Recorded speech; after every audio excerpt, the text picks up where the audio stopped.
Saudara-saudara yang terkasih, situasi atau perasaan yang paling saya senangi adalah kalau mengalami lega, ya, melegakan, sesuatu yang melegakan. Itu yang paling saya suka.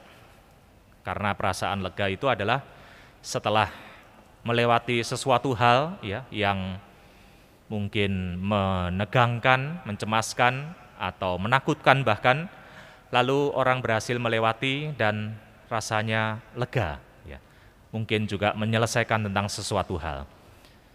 Seperti kalau saya punya sesuatu hal yang harus dikerjakan, tegang ya, atau hal yang menakutkan yang harus dilewati, tapi kalau berhasil melewati, rasanya lega. Jangan dikira tadi saya menyanyi Exalted itu benar-benar bisa membaca not dan menyanyi dengan baik ya. Itu berhari-hari latihan menghafalkan, tadi sampai gemetar semua rasanya ya. Setelah selesai, lega rasanya ya. Mungkin juga nanti para panitia Paskah yang sudah menyiapkan berhari-hari, kalau semuanya sudah selesai, ada rasa lega, plong begitu ya. Demikian juga, itulah hal yang mungkin Bapak Ibu saudara-saudari alami kalau tentang menghadapi suatu hal yang sulit ya, atau ada melewati sesuatu yang menakutkan barangkali atau mencemaskan, berhasil melewatinya ada perasaan lega. Itulah sebenarnya yang terjadi juga pada peristiwa yang tadi kita dengarkan dalam bacaan-bacaan hari ini. Dalam bacaan yang perjanjian lama tadi kita mendengarkan bagaimana umat Israel yang melarikan diri dari Mesir, mereka dikejar-kejar, hendak ditangkap dan dibunuh oleh pasukan Firaun. Mereka berhasil melewati itu melalui laut yang terbelah karena kekuasaan Allah. Dan setelah kita bisa membayangkan setelah berhasil melewati itu, betapa leganya ya, berhasil lolos dari maut itu.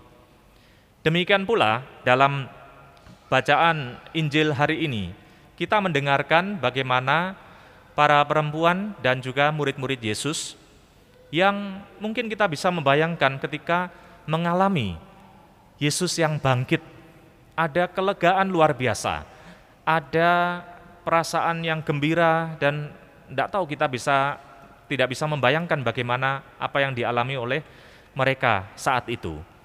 Karena selama ini mereka bergembira mengikuti Yesus, sukacita, para murid dan orang-orang yang mengikuti Yesus.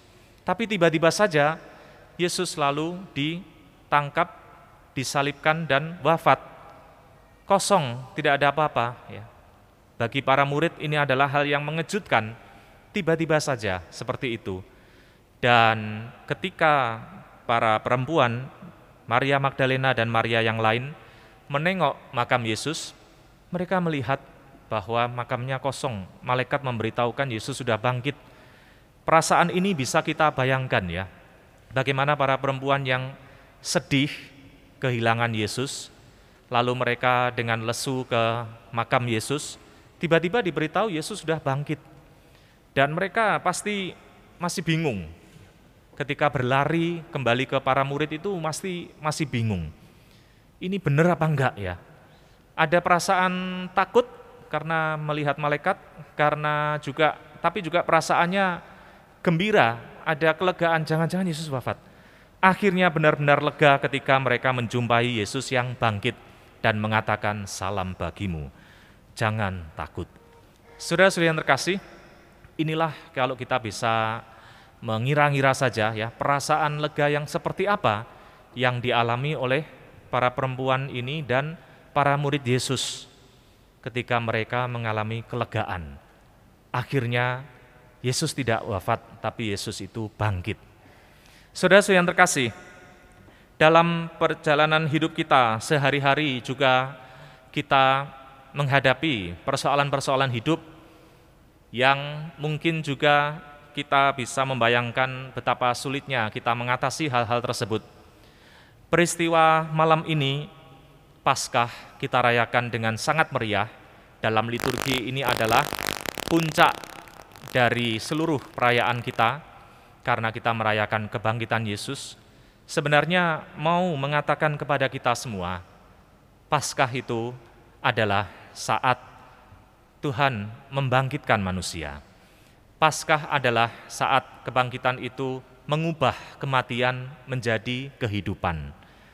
Ada banyak hal yang mematikan hidup kita, yang membuat dalam tanda kutip mati, meskipun kita hidup.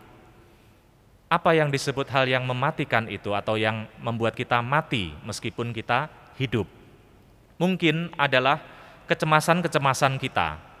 Mungkin adalah ketakutan-ketakutan yang kita alami tentang sesuatu hal. Kekhawatiran kita mengenai masa depan kita. Nanti bagaimana ya nasib saya? Mungkin juga kekhawatiran kita terhadap anak-anak kita, bagaimana masa depan mereka nanti? Bagaimana nanti anak saya? Atau bahkan juga anak-anak yang sudah mulai mengkhawatirkan mengenai orang tuanya ya yang sudah lanjut usia, bagaimana orang tua saya dan sebagainya. Saudara-saudara yang terkasih, ada banyak hal yang mungkin membuat kita juga khawatir. Dan kadang-kadang kekhawatiran atau kecemasan itu membuat kita kadang-kadang meragukan Allah. Atau bahkan juga kita mulai tidak percaya ketika kita berdoa tetapi saya masih tetap khawatir. Ketika saya memohon pertolongan Tuhan tetapi tidak terjadi apa-apa dalam hidup kita. Ini membuat kita juga lalu berpikir, kalau begitu ya sudahlah, saya perlu melakukan apa saja. Bahkan hal yang buruk perlu saya lakukan untuk membuat saya tidak khawatir lagi. Saudara yang terkasih, kalau kita melihat Tuhan Yesus mengajak kita untuk setia, seperti Maria Magdalena dan Maria yang lain dan para murid, menunggu apa yang harus terjadi kemudian, seperti yang dijanjikan Yesus. Tadi pagi ketika saya mempersiapkan homili atau renungan ini, saya berusaha memilih benar tema apa yang tepat ya bagi umat dan juga bagi saya sendiri, apa yang cocok bagi malam Paskah yang agung ini. Secara tidak sengaja saya membawa sebuah barang. Secara tidak sengaja ini ada botol ya, mungkin yang di bawah atau yang di mana-mana. Ini botol minum saya. Sambil merenung-renung ya, saya pikir-pikir secara tidak sengaja saya melihat botol saya. Loh, kok ada tulisan ini? All good things come to those who wait. Ya. Semua yang baik akan datang pada mereka yang menunggu. Atau katakanlah paling gampangnya, semua hal yang baik akan datang pada mereka yang bersabar menanti. Melihat ini langsung, ya, ini aja yang dipesankan, bahwa semua yang baik akan datang pada saatnya bagi orang yang menunggu. Ini botol ini akan menjadi legendaris ya malam ini ya bagi saya, karena memberi inspirasi. Tulisannya yang selama ini tidak pernah saya baca, tiba-tiba saya baca, lah kok cocok dengan renungan hari ini. Ya ini bukan saya cocok-cocokkan, tapi memang mungkin Tuhan Allah membuat saya melihat lalu membaca ini dan menyampaikan kepada umat. Saya simpan saja daripada hilang. Ya. Saudara-saudara yang terkasih, semua yang baik akan datang pada saatnya ketika orang berani untuk dengan sabar menanti. Memang kadang-kadang hal yang buruk membuat kita juga melakukan hal yang buruk. Ketika kecemasan, ketakutan, kekhawatiran, atau persoalan hidup melanda kita meminta kepada Allah tidak terjadi apa-apa, lalu kita buru-buru melakukan hal yang buruk, karena ya kalau Allah sudah tidak bisa menolong, saya cari yang lain saja ya, supaya menolong persoalan saya. Saudara yang terkasih, para murid menunggu apa yang akan terjadi. Memang tidak jelas ya, kita mungkin berdoa kepada Tuhan berulang-ulang, sampai kapan saya akan berdoa, sementara persoalan saya terus melanda saya. Tetapi bagi orang yang bersabar menunggu, akan ada saatnya hal yang baik itu dilimpahkan kepada kita. Paskah adalah kebangkitan.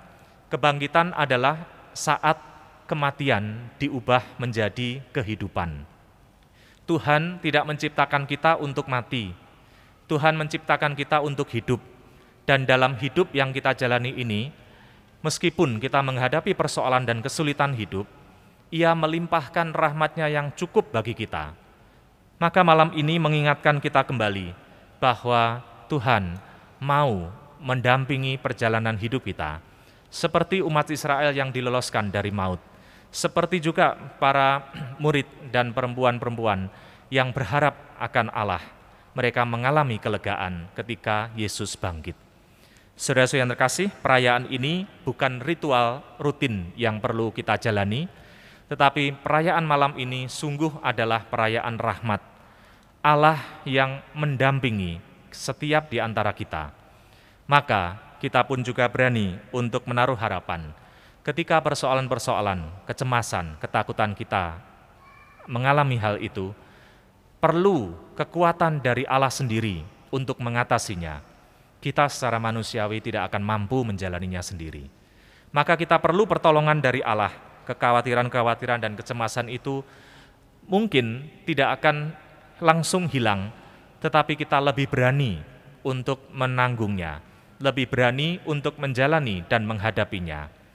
Kita mohon rahmat Tuhan agar malam ini juga membangkitkan iman kepercayaan kita, menaruh harapan, menaruh pertolongan kita kepada Allah, seperti para murid dan Maria Magdalena serta Maria yang lain.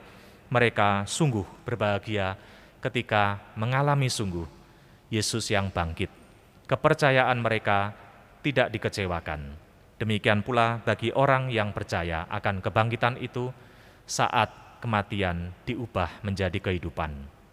Moga-moga kita termasuk orang-orang yang demikian, yang menaruh harapan kepada Allah, sehingga meskipun persoalan masih ada dalam kehidupan kita, namun kita lebih berani untuk menghadapi dan menjalaninya, karena Yesus telah memberikan rahmat-Nya kepada kita untuk hidup.